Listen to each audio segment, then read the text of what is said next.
कुछ लोग चाहते थे कि आपका नाम घोषित हो प्राइम मिनिस्टरियल कैंडिडेट।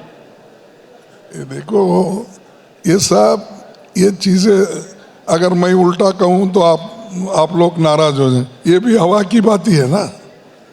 जब होता है कब, पहले आंकड़े लो ना, सब लोग मिलके आंकड़े बनाओ। आंकड़े बनाने के बाद कौन चीफ मिनिस्टर बनेगा वो पार्टियां मिलकर तय करेंगे। इसी मंच पे केजरीवाल ने कुछ देर पहले बोला, अरविंद केजरीवाल जी ने, कि लेट हो गए। लेट, देखो मैं वो लेट का समय किसके वजह से क्या हुआ ये गिनना नहीं चाहता।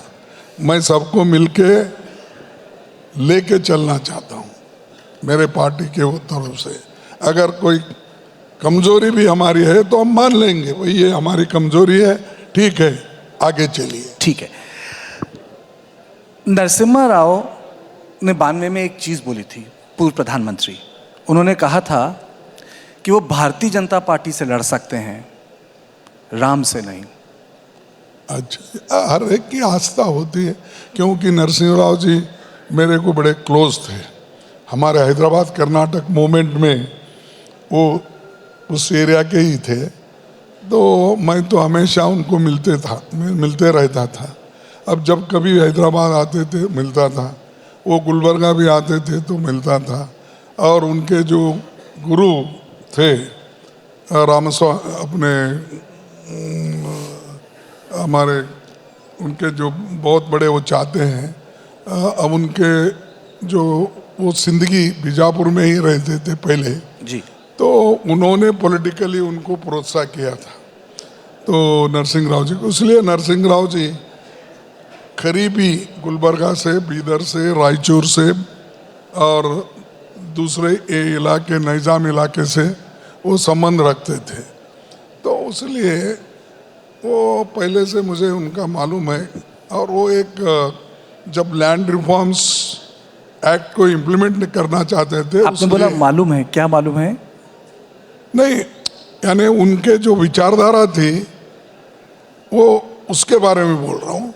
अब राम का आस्था अलग अलग है। आप राम को मानते हो, मैं शंकर को मानता हूँ, उन्होंने गुरु ग्रंथ को मानते हैं, कोई इस्लाम धर्म को मानता है।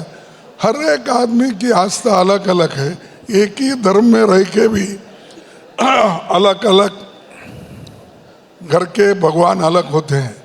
कभी आपका भगवान हो सकता है, अब मेरे घर में पहले हमारे पूर्वजों का मलार बोल के मैलार लिंग ये था, यानी वो एक जी, सब लिंग जितने भी थे उतने उसमें मल्लिकार्जुन जो है हैदराबाद में, तो वहाँ पर हमारे पिछले लोग सब जाते थे। तो ये आस्था की बात है। आप क्या करते ये पॉलिटिक्स में नहीं है। पॉलिटिक्स अलग है, धर्म अलग है, फेथ अलग है, आपका आइडियोलॉजी पॉलिटिक्स में अलग है। इसीलिए आप मिक्स करके लोगों को डिवाइड मत करो। और ये कर रहे हैं आज की सरकार।